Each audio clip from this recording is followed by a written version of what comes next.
Assalamualaikum warahmatullahi wabarakatuh. Alhamdulillahi rabbil alamin, wa afdalus salati wa atammut taslim ala sayyidina Muhammad wa ala alihi wa ashabihi ajma'in. Rabbi shrah li sadri wa yassir li amri wahlul 'uqdatam min lisani yafqahu qawli. Allahumma 'allimna ma yanfa'una wanfa'na bima 'allamtana wa zidna 'ilman.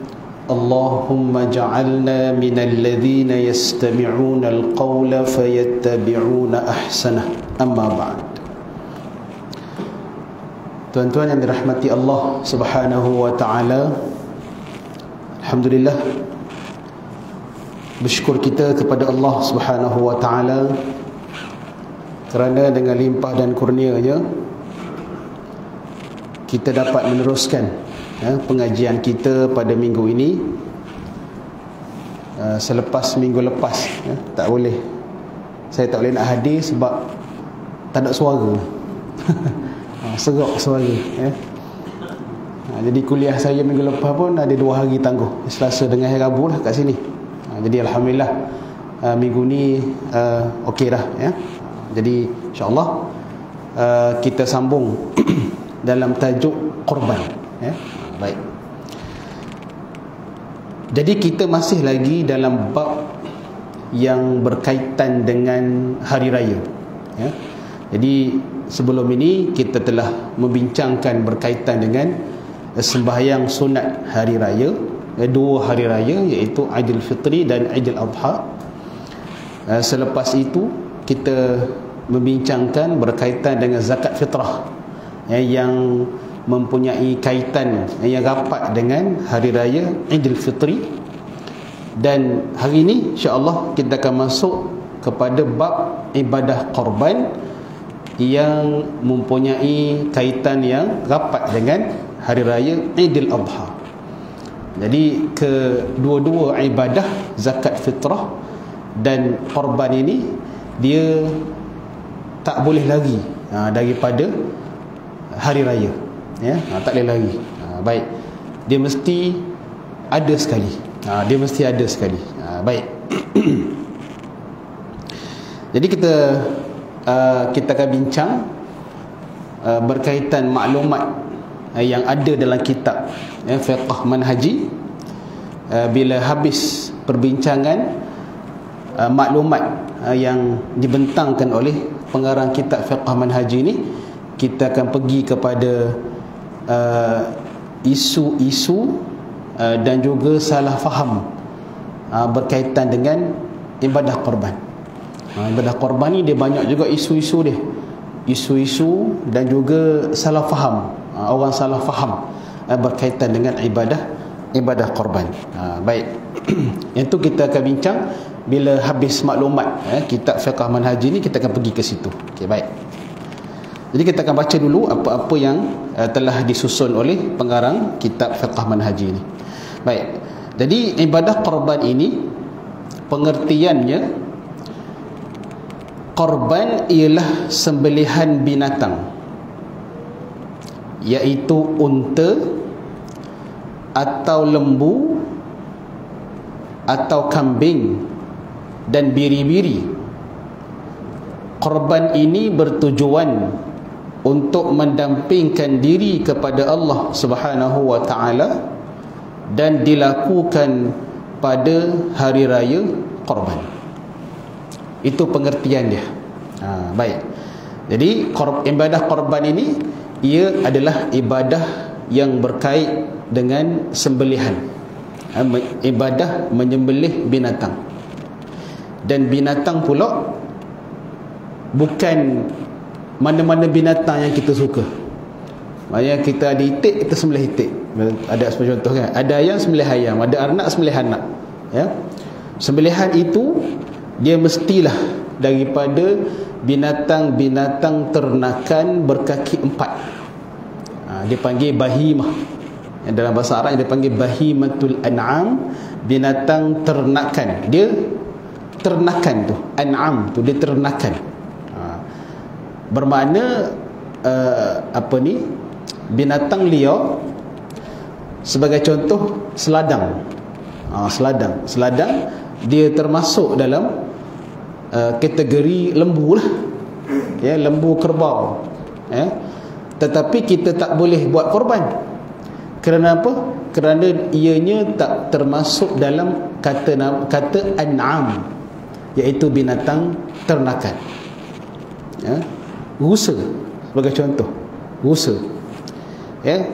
Rusa kalau nak ikutkan lebih mahal kot daripada kambing kan. Baik, rusa juga tak boleh dibuat korban kerana dia tak termasuk dalam kata an'am, binatang ternakan.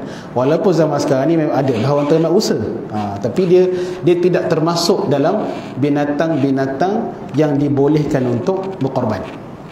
Jadi sembelihan yang kita lakukan itu, ya, mestilah terhadap binatang-binatang yang telah ditetapkan, iaitu al-an'am, bahimatul an'am, binatang ternakan berkaki empat, ya, seperti unta, lembu, ya, lembu tu termasuk kerbau. Lembu tu termasuk kerbau. Cuma kita jaranglah jumpa orang korban kerbau ni sebab mahal. Mahal kerbau kan. Okey, jadi lembu termasuklah kerbau, dan juga kambing. Ya, kambing. Kambing ni sama ada kambing biasa, kambing kampung tu, ataupun kambing biri-biri, ya. Baik. Maka itu sahaja binatang yang dibolehkan untuk dikorbankan, untuk ibadah korban. Baik. Itu dua ciri yang ada kat situ. Ibadah korban ni merupakan sembelihan terhadap binatang-binatang yang telah ditetapkan. Dan apakah tujuan kita menyembelih binatang ni? Tujuannya ialah mendampingkan diri kepada Allah Subhanahu wa taala, untuk mendekatkan diri kepada Allah. Tujuannya adalah ibadah. Baik. Dan dilakukan pada hari raya korban. Bermakna korban ini dia bukanlah satu ibadah yang terbuka masa dia, boleh buat bila-bila masa. Ya, korban ni dia adalah ibadah yang berwaktu. Ibadah yang berwaktu. Bermakna kalau kita laksanakannya sebelum masuk waktu dia ataupun selepas habis waktu dia, maka dia tidak dikira sebagai ibadah korban. Dia dikira sebagai sembelihan biasalah. Sembelih sedekah daging ke orang, dapat saja pahala sedekah, tak dapat pahala korban. Kenapa? Kerana di luar waktu. Jadi waktu korban ni secara ringkas, nanti kita ada tajuk waktu korban, ya. Secara ringkasnya, waktu korban ialah bermula selepas sembahyang hari raya, ya. Dia bukan bermula masuk 10 Zulhijjah. 10 Zulhijjah masuk maghrib kan, 9 Zulhijjah tu maghrib tu dah masuk 10 Zulhijjah. Dia bukan masuk 10 Zulhijjah, dia selepas sembahyang raya. Mana kalau sembelih lepas sembahyang subuh tak bukan korban lah. Rajin sangat, semangat sangat, lepas sembahyang subuh hari raya tu dah bantai dah sembelih lembu. Maka tidak dikira sebagai ibadah korban. Baik, jadi waktunya bermula selepas sembahyang hari raya, ya, dan ianya berterusan sehinggalah ke hari ketiga tasyrik, iaitu 13 Zulhijjah, ya. 13 Zulhijjah azan sahaja maghrib, maka berakhirnya waktu korban. Jadi bermakna waktu untuk menyembelih ibadah korban secara umumnya ada 4 hari. Dan hari raya pertama sibuk sangat katakanlah, maka boleh buat pada hari raya kedua. Tak dan raya kedua, raya ketiga. Tak dan raya ketiga, raya keempat. Tak dan raya keempat, tahun depan lah. Kena tahun depan lah. Baik. Sebab ketika itu habisnya dia punya waktu. Baik. Jadi itu pengertian ibadah korban. Jadi ianya ibadah yang berbentuk sembelihan terhadap binatang-binatang yang tertentu, tujuannya untuk dekatkan diri kepada Allah Subhanahu wa taala dan dalam waktu yang telah ditetapkan. Baik. Dalil pensyariatan. Firman Allah Subhanahu wa taala, "Fasalli li rabbika wanhar." Ini daripada surah Al-Kautsar, Maknanya, oleh itu kerjakanlah sembahyang kerana Tuhanmu semata-mata dan sembelihlah korban sebagai bersyukur. Baik. Jadi dalam ayat ni, fasalli, maka kerjakanlah sembahyang. Kita dah baca hari itu dalam bab sembahyang raya kan. Kerjakanlah sembahyang di sini. Sembahyang apa? Yang dimaksudkan sembahyang sini adalah sembahyang hari raya. Ada sembahyang hari raya Aidil Adha tu. Baik. Kemudian wanhar, sembelihlah binatang korban. Maka ayat fasalli li rabbika wanhar ini ialah berkaitan dengan sembahyang hari raya dan juga penyembelihan korban. Baik. Maksud sembelih dalam ayat tersebut menurut pendapat yang paling sahih ialah sembelihan korban. Okey, baik.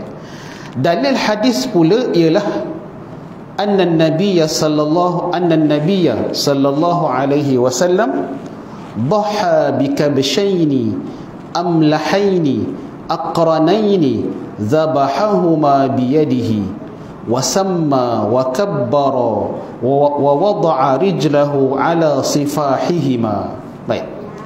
Maknanya Nabi sallallahu alaihi wasallam menyembelih 2 ekor kibas. 2 ekor kibas putih. Kibas ni kambing lah. Kambing biri-biri. 2 ekor kibas putih yang bertanduk besar. Yang bertanduk besar sebagai korban dengan tangan baginda sendiri sambil menyebut nama Allah, yakni baca bismillah dan bertakbir, bismillah, Allahu akbar, serta meletakkan kaki baginda di tengkuk kibas tersebut. Jadi dalam hadis ni jelas menyebut bahawasanya Nabi sallallahu alaihi wasallam berkorban, berkorban dengan 2 ekor kambing. Baik. Maka itu adalah dalil pensyariatannya daripada hadis. Baik. Hikmah. Hikmah pensyariatan korban. Korban ialah ibadah. Setiap korban yang dilakukan kerana ibadah mempunyai hikmah dan faedah selain daripada mengabdikan diri kepada Allah Subhanahu wa taala. Hal ini samalah dengan ibadah-ibadah yang lain.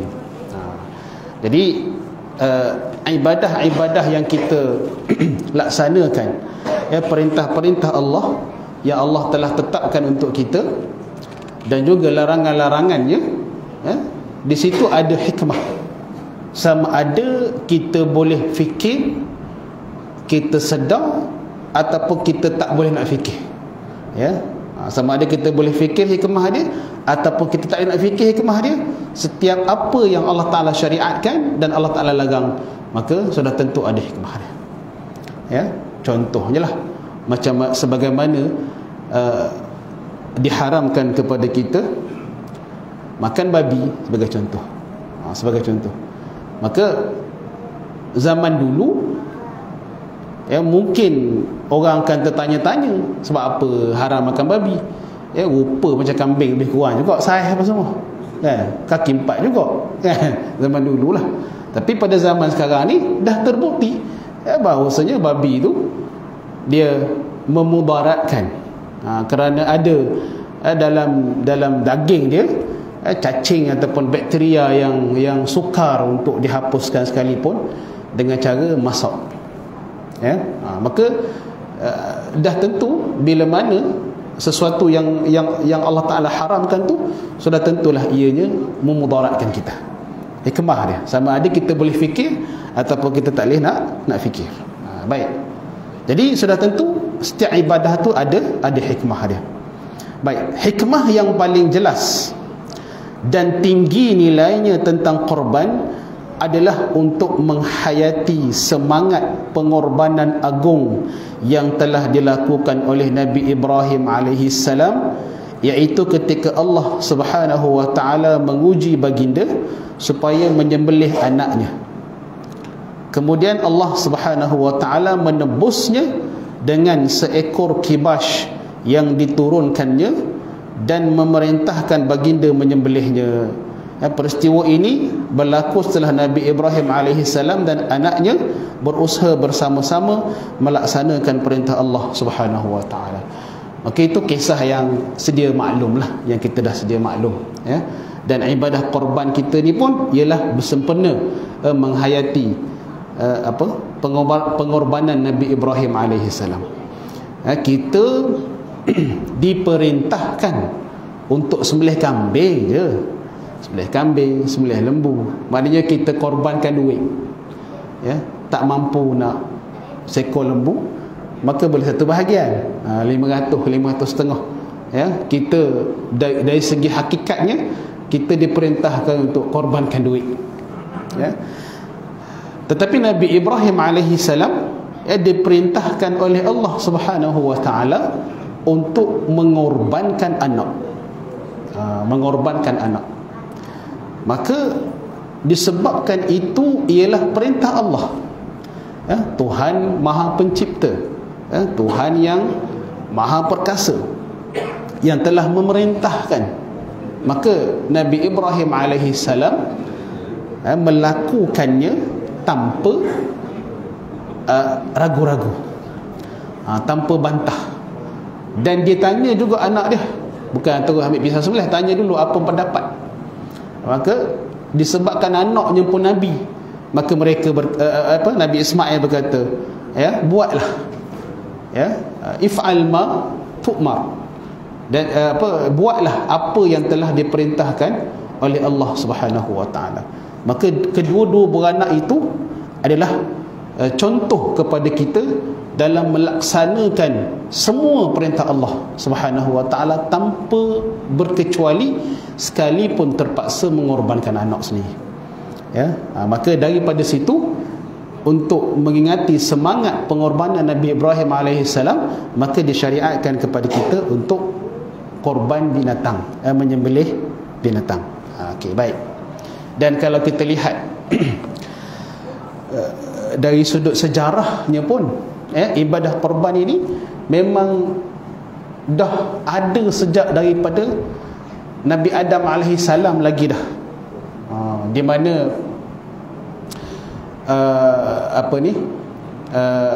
kedua-dua anak Nabi Adam, Qabil dan Habil tu diperintahkan dalam dalam juzuk ke-6 surah apa? Surah Al-Maidah saja, ya.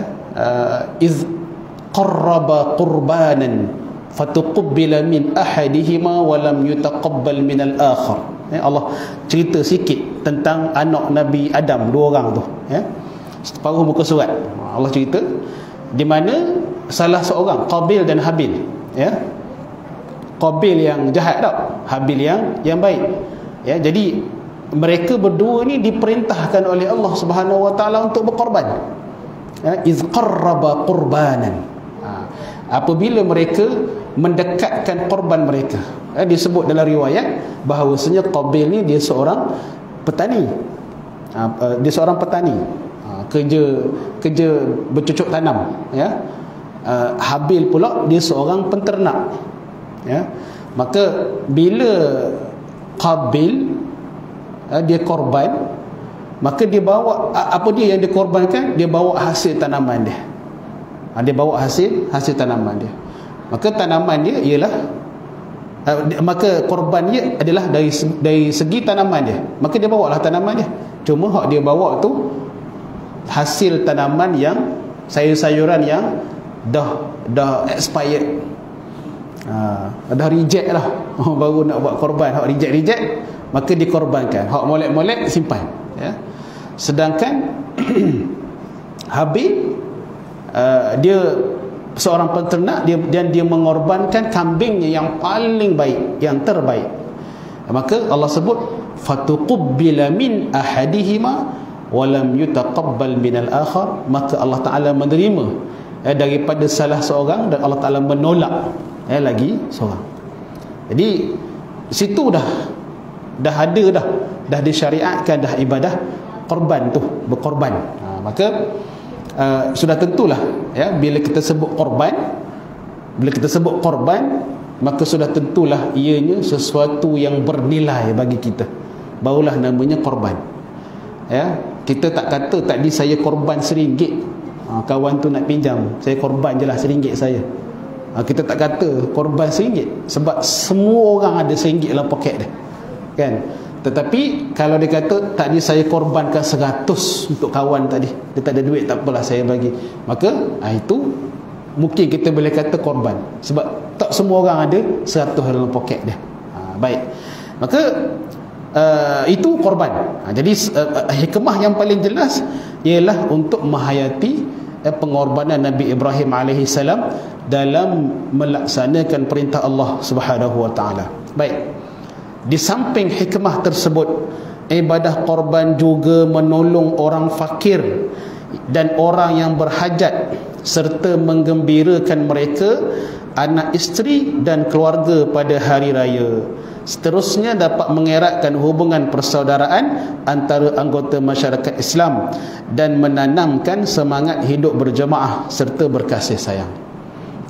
Jadi dari sudut yang lain pula, korban ni kita korban untuk menolong fakir miskin, orang-orang susah. Jadi kalau hari raya Aidilfitri, kita disyariatkan untuk berzakat fitrah bagi menolong orang-orang susah. Untuk hari raya korban pula, kita disyariatkan untuk berkorban bagi menolong orang susah. Itu dia punya hikmah dia. Baik. Jadi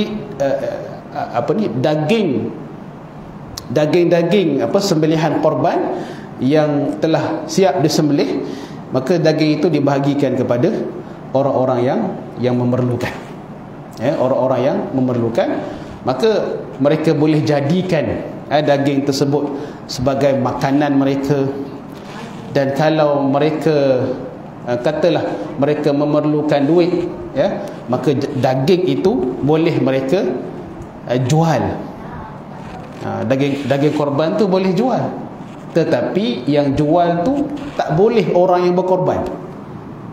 Orang yang berkorban tu, orang yang masuk nama korban tu, dia korban seekor lembu, dia bahagi separuh, katalah lembu tu 100 kilo, 50 kilo dia sedekah, 50 kilo dia jual pasal tani petang-petang, kan? Waktu tu haram, perbuatan tu haram. Dia buat juga, dia berdosa dan dia kena ganti. Dia kena ganti. Baik, adapun kita hak dapat daging, maka terpulanglah kepada kita nak buat apa. Dia katalah ada orang susah dalam kampung tu, masing-masing duk target dia, hantar daging lalah penuh peti 30 kilo daging, maka nak makan 3 beranak saja. Maka dia boleh ambil itu, dia jual perjalanan tu RM30 sekilo. Kan? Maka dapatlah duit ke dia. Itu tak apa. Jadi orang yang dapat daging, dia berhak buat apa saja. Tapi orang yang berkorban, maka dia hanya ada satu saja, iaitu bersedekah. Dia sedekah kepada orang, dia tak boleh nak jual. Baik, iaitu isu yang kita akan bincang nanti dalam isu-isu dan juga salah faham nanti di akhir pelajaran kita. Baik, okey. Kemudian kita tengok sikit lagi berkaitan dengan hukum korban. Hukum korban.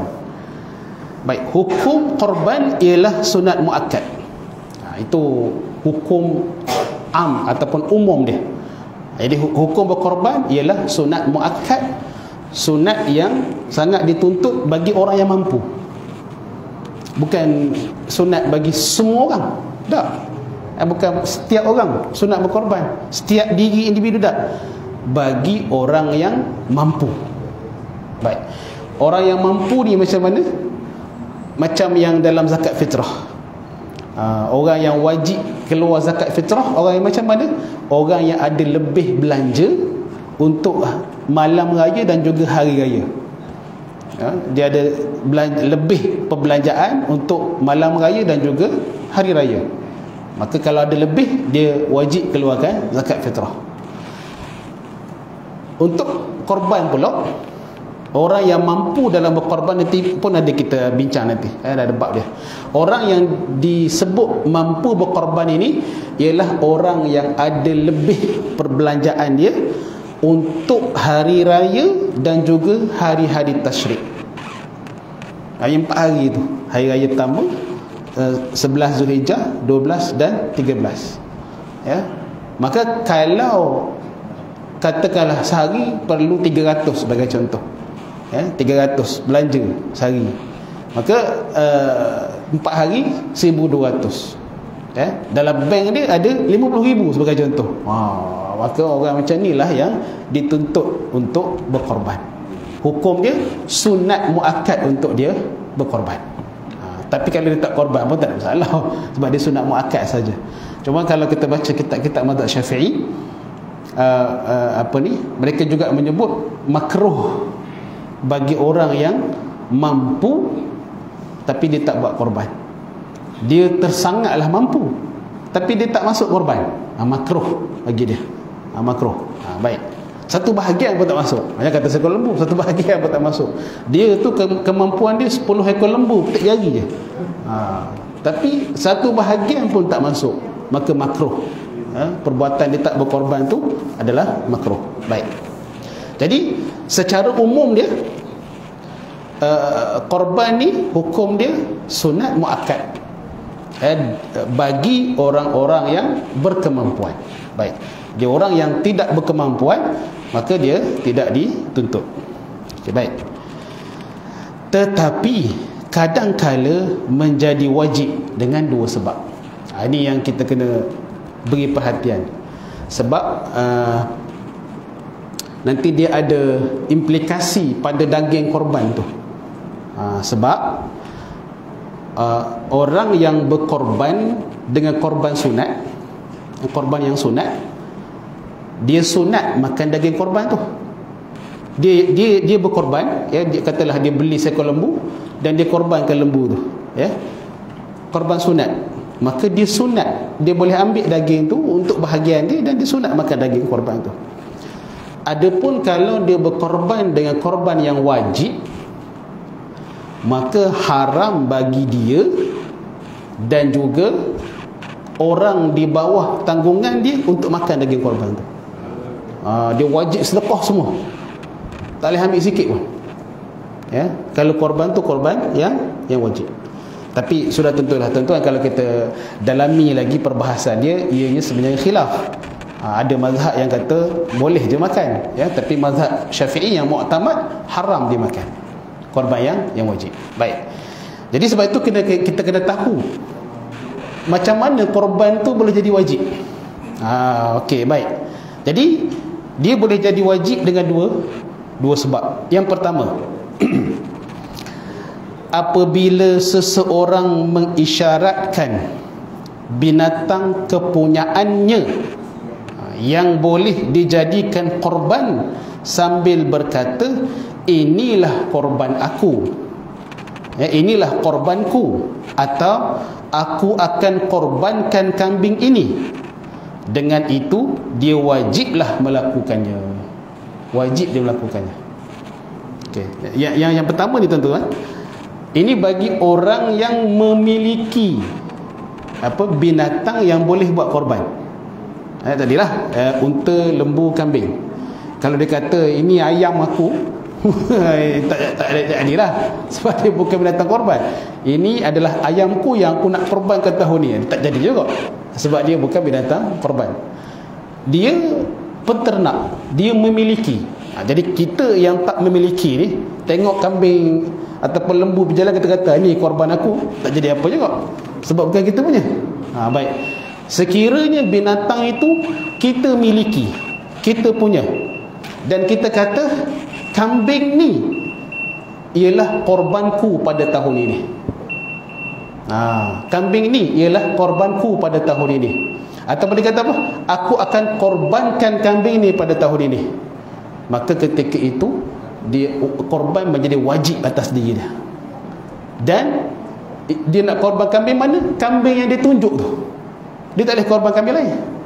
Dia tak boleh kata, sayang pula kambing ni, besar kan, nak buat baka, dia pergi pilih kambing lain. Tak boleh. Kambing yang dia tunjuk tu. Ya, wajib dia korbankan kambing yang dia tunjuk tu. Kalau dia terjual ke, ataupun kambing dia mati ke, ataupun apa, yang tu mati ke, terjual ke, kalau dia jual, dia kena pergi cari balik orang yang beli tu, ambil balik, pulang balik dia punya duit. Kalau mati ke, apa ke, accident ke apa, dia kena ganti dengan yang lebih baik daripada hak dia tunjuk tu. Jadi ini bagi orang yang memiliki, dia ada kambing, ada lembu ataupun ada unta, dan dia kata, saya nak korbankan unta ni, saya nak korbankan kambing saya ni pada tahun ini, maka korban dia tu adalah wajib pada tahun tu, dia kena buat. Dia wajib melaksanakannya, dan yang dikorban tu ialah kambing yang ditunjuk tu. Jadi ini untuk pemilik, orang yang memiliki binatang-binatang yang boleh dibuat korban, peternak lah kata-kata. Okey, baik, itu yang pertama. Jadi kalau dia kata macam tu, ya, dia ada kambing dan dia kata ini adalah korbanku pada tahun ini, maka dia wajib, yang pertama, dia wajib korbankan kambing yang ditunjuk tu pada tahun ni. Dan juga bila mana dia korbankan kambing tu, dia tak boleh makan sedikit pun daripada daging kambing itu. Dia dan juga tanggungan dia. Dia dan juga tanggungan dia. Okey, baik. Itu yang pertama. Yang kedua, apabila seseorang berazam hendak melakukan korban untuk mendampingkan diri kepada Allah dengan berkata, aku mewajibkan diriku berkorban kerana Allah. Kita panggil nazar lah. Nazar. Baik. Lantas menjadi wajib kepadanya melaksanakan korban itu. Hal ini samalah jika dia mewajibkan dirinya melakukan sebarang ibadah sunat, kerana ketika itu ia telah menjadi nazar. Contoh, ya, dia kata, contohlah seorang itu, dia kata, saya mewajibkan diri saya puasa Isnin Khamis pada bulan ini, katalah pada bulan Syaban, kata saya mewajibkan diri saya berpuasa Isnin Khamis pada bulan Syaban, sebagai contoh. Maka bila dia kata macam tu, wajiblah dia puasa. Yang mana pada asalnya puasa Isnin Khamis itu sunat je, ya? Tapi apabila dia mewajibkan dirinya untuk melaksanakan, maka jadi wajib ke atas diri dia, kerana ia sama macam nazar. Sama macam nazar. Jadi korban ni asalnya sunat, tapi dia kata saya mewajibkan diri saya untuk berkorban, maka dia jadi nazar, ya? Ataupun dia kata, sebagai contoh, sekarang ni SPM kan, SPM, dia kata kalau anak saya dapat straight A SPM tahun ni, maka saya akan sembelih seekor lembu sebagai korban. Kan, seekor lembu sebagai korban.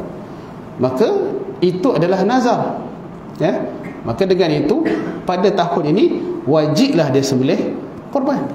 Korban tu menjadi wajib atas diri dia. Cuma dia tak macam hak pertama tadi. Hak pertama tadi, hak dia tunjuk tu kena korban.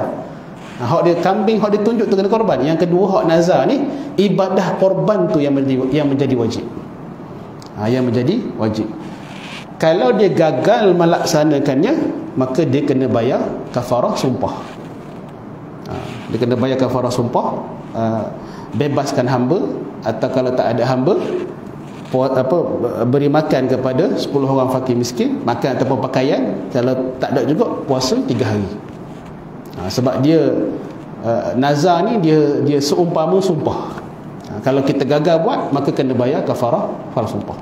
Jadi orang yang bernazar untuk berkorban, maka korban tu jadi wajib. Ibadah korban tu jadi wajib ke atas diri dia. Jadi korban itu kita panggil korban nazar. Jadi korban nazar hukum dia wajib. Bila wajib, maka dia haram makan daging korban tu. Dia kena sedekahkan sepenuhnya. Ya, kalau korban sunat, kita boleh ambil sikit untuk kita. Kan biasa kan, kita korban, kita ambil sikit untuk kita. Kita ambil sikit untuk kita makan tu sunat hukum dia. Hukumnya adalah sunat kita makan daging binatang korban. Tapi kalau korban tu adalah daripada dua sebab tadi yang mewajibkan tadi, maka haram untuk dimakan. Tak boleh makan lah. Kalau makan juga kena ganti balik. Terambil sekilo, habis lah, maka gantilah sekilo. Tak boleh beli daging beku. Kena hak segar lah sama. Okey, baik. Jadi tuan-tuan boleh faham jadi dua sebab yang menjadikan ibadah korban tu wajib. Jadi dia secara umumnya dia sunat lah. Sunat muakkad secara umum. Yang kita dok buat tu adalah sunat muakkad lah. Kebanyakan. Tapi kalau dia termasuk dalam dua sebab tadi, maka dia bertukar daripada sunat menjadi wajib. Baik. Dan insya-Allah akan datang kita akan tengok pula berkaitan dengan orang-orang yang dituntut untuk berkorban. Orang-orang yang dituntut untuk berkorban. Baik. Jika tuan-tuan ada apa-apa soalan? Ya. Ya. Ya, betul. Kalau dia mampu, dia tak berkorban kan? Bagaimana hukum Ustaz? Dia nak makan kan? Ya, betul. Kalau pasal dia tak melaksanakan ibadah korban, tapi dia mampu tak buat. Ya. Apa Ustaz? Hukum makruh. Hukum dia makruh. Maknanya perbuatan dia adalah tergolong dalam golongan orang yang mampu. Baik. Tapi pada tahun ni dia tidak melaksanakan korban. Baik. Jadi tanpa uzur lah. Kalau dia mungkin dia sakit ke apa semua tu lain cerita lah. Tapi tanpa keuzuran, saja-saja dia tak berkorban. Jadi perbuatan dia tidak berkorban tu makruh. Makruh. Sebab dia telah meninggalkan perkara yang dituntut atas diri dia.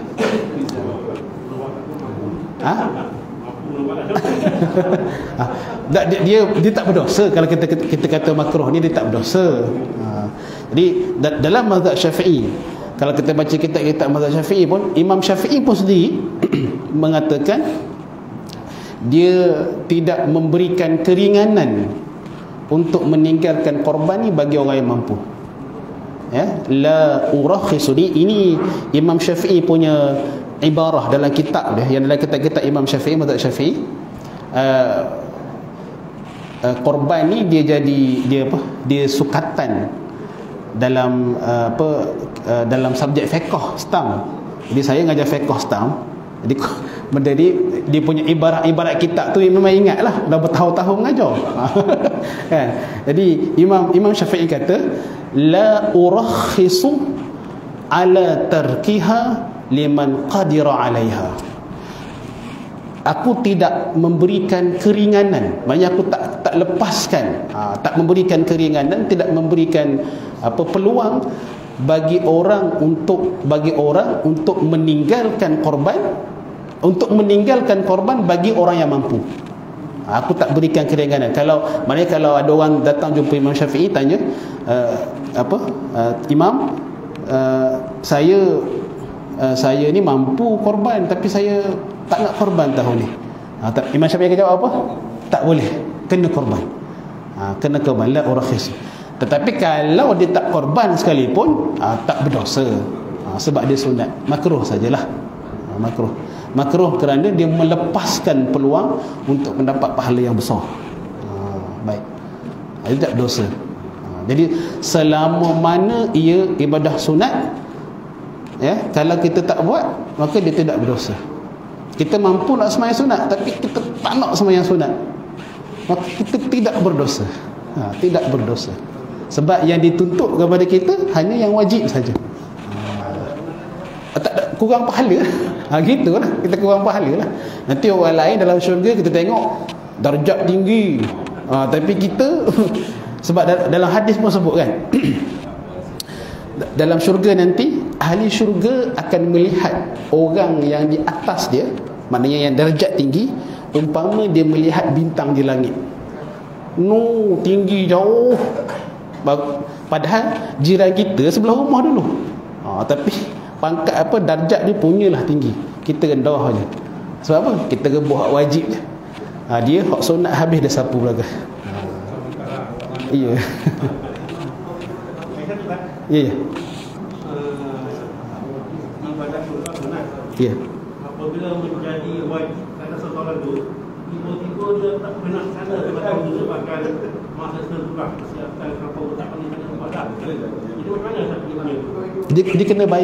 dia kena bayar kafarah dia, kafarah sumpah. Kalau dia masalah tertentu yang wajib. Iya, dia kena bayar, dia tetap kena bayar. Sebab dia sama macam sumpah. Jadi orang yang melanggar sumpah, dia kena bayar kafarah sumpah lah. Jadi sama dengan nazar, bila seseorang itu bernazar dan dia gagal melaksanakannya, maka dia kena bayar kafarah sumpah. Ya. Kalau dia cakap kan, kalau dia bayar korban, sampai masa dia meninggal, kemarin dia kena tanggung. Dia kata saya nak korban seekor lembu. Itu nak korban dah. Itu niat dia tak kata apa kita kata kita kata macam ni, tahun ni saya nak korban, kata kan, tahun ni saya nak berkorban, itu tidak tak jadikan korban tu wajib atas diri dia. Yang jadi wajib dia kalau dia kata apa, saya mewajibkan diri saya korban tahun ni, ataupun ni saya nak kambing ni, nak korban tahun ni, itu baru dia jadi wajib. Okey. Jadi kalau dia kata dia bincang dengan isteri dia, kita ada duit lebih tahun ni, kita korban nak, itu baru niat, belum mewajibkan lagi. Katalah tiba-tiba banjir, lepas tu perlu nak pakai duit untuk apa, baiki rumah apa semua, dia pun tak korban, maka tak ada masalah situ. Bagi yang kata macam tadi, dia kata apa, saya wajibkan diri saya untuk berkorban pada tahun ini. Maka kalau itu diketahui oleh waris dia kena buat lah. Waris dia kena buat lah. Kalau diketahui lah. Kalau dia seorang-seorang cakap seorang, tak ada orang tahu, itu tak ada apalah, Allah Ta'ala Maha Pengampun. Jadi kalau waris dia tahu, waris dia siap sebagai contoh buat wasiat ke, ataupun dia bincang dengan anak dia, tahun ni abah mewajibkan diri abah, itu waris dia kena buat lah. Sebab dia jadi wajib. Bila wajib ni dia hutang, maka dia kena laksanakan, waris lah kena laksanakan. Tapi orang kampung amal tak, dia kata saya ni nak berubah tahun ni jadi wajib. Kalau tu lembu dia, jadi wajib. Maksud dia kata nak berubah tahun ni, berubah sama. Kalau banyak nak berubah tahun ni, banyak dia jual lah. Maknanya kalau nak buat korban tu orang lain nak beli, itu tak termasuklah sini. Ada. Sebab awal-awal lagi niat dia korban tu orang lain nak beli, nak buat korban, memang nak buat korban, tapi ada. Kalau dia kata lembu ni saya nak buat korban, saya yang nak buat korban, itu baru jadi wajib. Kalau dia kata lembu ni nak buat korban tu ni, ada dalam hati dia kata ada orang tempah dah, itu tak ada masalah lah. Sebab dia kata awal, maknanya orang tu tanya kan, maka dia kata, bila dia kata ni nak buat korban tahun ni, maknanya orang tu tahulah bahawa sebenarnya lembu ni dah ada orang punya, gitu, orang tempah dah, jadi tak jadi wajib ada diri dah. Tapi kalau dia kata lembu ni saya nak buat korban tahun ni, tu lembu dia, tu baru jadi wajib. Korban untuk semati yang dalam minggu ni. Ya. Satu yang dipersiapkan, satu lagi yang tak dipersiapkan ni, yang dipersiapkan tu kita kena buat lah. Yang ni yang kita dapat saja ada sampai ke. Okey, baik. Dia sebenarnya yang bab ni saya nak sebut akhir nanti. Tapi tak apalah. Saya sebut secara umum je. Nanti akhir nanti, sebab dia isu juga. Dia jadi isu. Tapi sebut secara umum. Baik. Jumhur ulama dengan maksud mazhab Hanafi, Maliki dan Hanbali. Ya, jumhur ulama mengatakan harus melakukan korban untuk orang yang telah meninggal dunia, sama ada diwasiatkan ataupun dia tak wasiatkan. Harus, boleh. Maksudnya kalau kita ada, katalah ibu bapa yang dah meninggal dunia, kita pula ada duit lebih, maka kita boleh korbankan binatang tu atas nama dia, masukkan nama dia. Jadi harus pada jumhur. Baik, dalam mazhab Syafi'i, yang mu'tamad dalam mazhab Syafi'i sebagaimana yang disebut oleh Imam Nawawi, tak boleh buat korban untuk si mati melainkan kalau ditinggalkan wasiat. Sebab korban ni dia perlu kepada izin. Kalau katalah kita nak korban untuk orang, untuk kawan kita, ada duit banyak sangat, maka kita nak korbankan untuk kawan kita, kawan jiran sebelah rumah kita sebagai contoh. Kita tahu bahawa dia pernah cerita yang dia tak pernah berkorban lagi, duit tak pernah ada, maka kita pun nak buat korban untuk dia tanpa minta keizinan dia, tak khabar pun ke dia, maka tu tak boleh. Tak boleh, ya, tak sah kalau buat gitu. Dia mesti khabar, saya nak korban tak awak tahun ni. Dia kata, oh boleh, ala wasahlan, dia kata, itu tak apa. Jadi berdasarkan itu, korban ni dia perlu kepada izin. Jadi samalah dengan si mati. Si mati pun kalau dia tak izinkan, maka tak boleh lah. Jadi dalam mazhab Syafi'i yang mu'tamad, tak boleh buat korban untuk si mati, kecuali kalau dia tinggalkan wasiat. Tak boleh berkorban tu pula ada pula pandangan-pandangan ni lah. Tak boleh tu dengan maksud makruh ke ataupun tak sah ke, banyak lagi dia punya pecahan-pecahan itu. Okey, jadi tapi secara umumnya jumhur, kebanyakan para ulama mengatakan boleh. Dan dalam mazhab Syafi'i saya sebut tak boleh tadi pun, ada di kalangan ulama mazhab Syafi'i mengatakan boleh. Banyak khilaf. Jadi berdasarkan jumhur, maka boleh, tak ada masalah, boleh.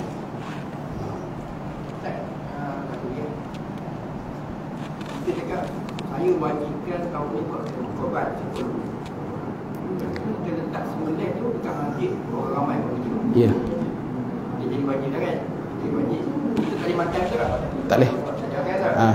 Tapi kita dah campur daging yang warna satu. Boleh ke? Kita tahu tak?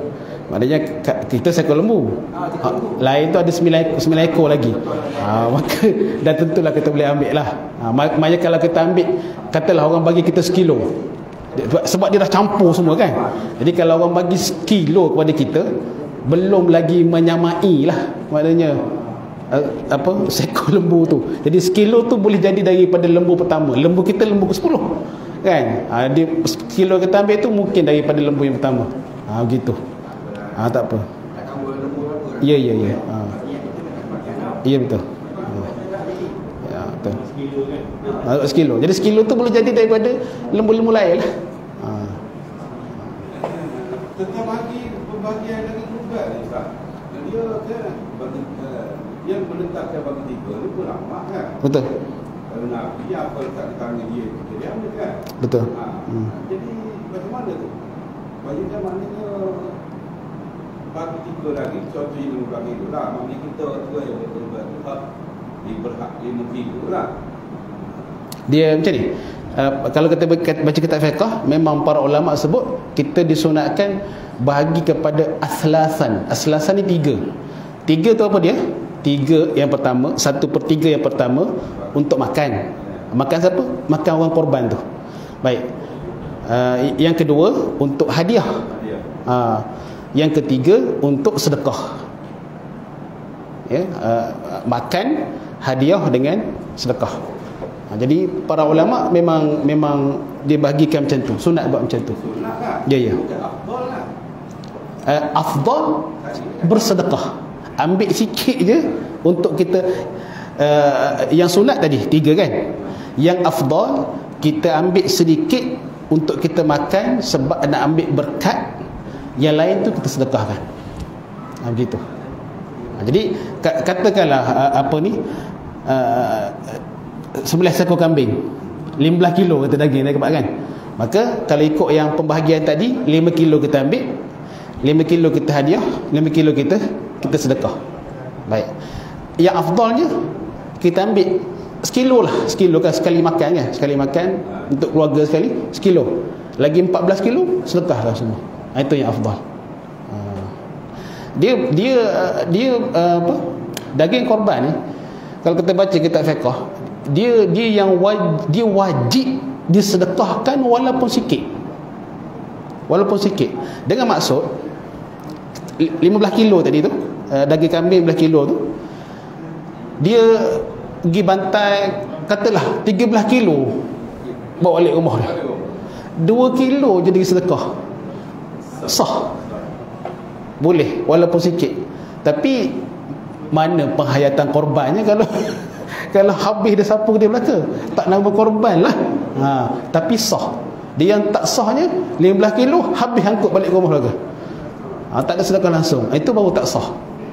Jadi memang sedekah tu sunat, tapi dia jadi wajib walaupun sebahagian kecil. Maknanya kalau dia tak sedekah langsung bawa balik rumah, sembelih belakang rumah, lapar-lapar masuk dalam peti apa dalam freezer kat rumah, makan keluarga dia, maka tak ada pahala korban lah. Betul. Satu-satu tak tanggap pegawai kita ni, dari sektor lembu bagi pucuk dah. Ya. Dia kata satu bahagian tu untuk saudara. Bukan satu bahagian tu untuk satu keluarga boleh. Tak boleh. Tak boleh. Dia individu. Yang untuk satu keluarga tu kita niatkan pahala, itu boleh. Niatkan pahala. Pahala boleh. Contohnya kata ustaz nak korban seekor lembu tahun ni. Ustaz seorang je seekor lembu. Bila ustaz sembelih tu, dalam hati saya nak kongsi pahala korbannya dengan semua penduduk taman. Masing-masing dapat belakang. Harus hukum dia. Sebab berdasarkan perbuatan Nabi. Nabi, ya. Ya. Maknanya boleh niat bagi ke pahala. Ya, niat sertakan dalam pahala boleh. Tapi kalau satu bahagian tu nak kongsi dua, satu bahagian lepas tu kongsi duit 250 seorang, maka tak boleh. Maknanya dia kongsi kan 250 seorang dapat satu bahagian, tak apalah, beres lah, boleh sembelih lembu, tapi tak dapatlah pahala korban. Hak satu bahagian tu yang kongsi dua orang tu kan, tak dapatlah pahala korban. Dia dapat pahala sedekah je lah. Dapat pahala dapat, tapi pahala sedekah, tak dapatlah pahala korban sebab tidak menepati syarat dia. Satu bahagian satu orang. Gitu. Jadi yang bahagian tu dia tak boleh kongsi. Tapi nak sertakan orang dalam pahala satu bahagian boleh. Gitu.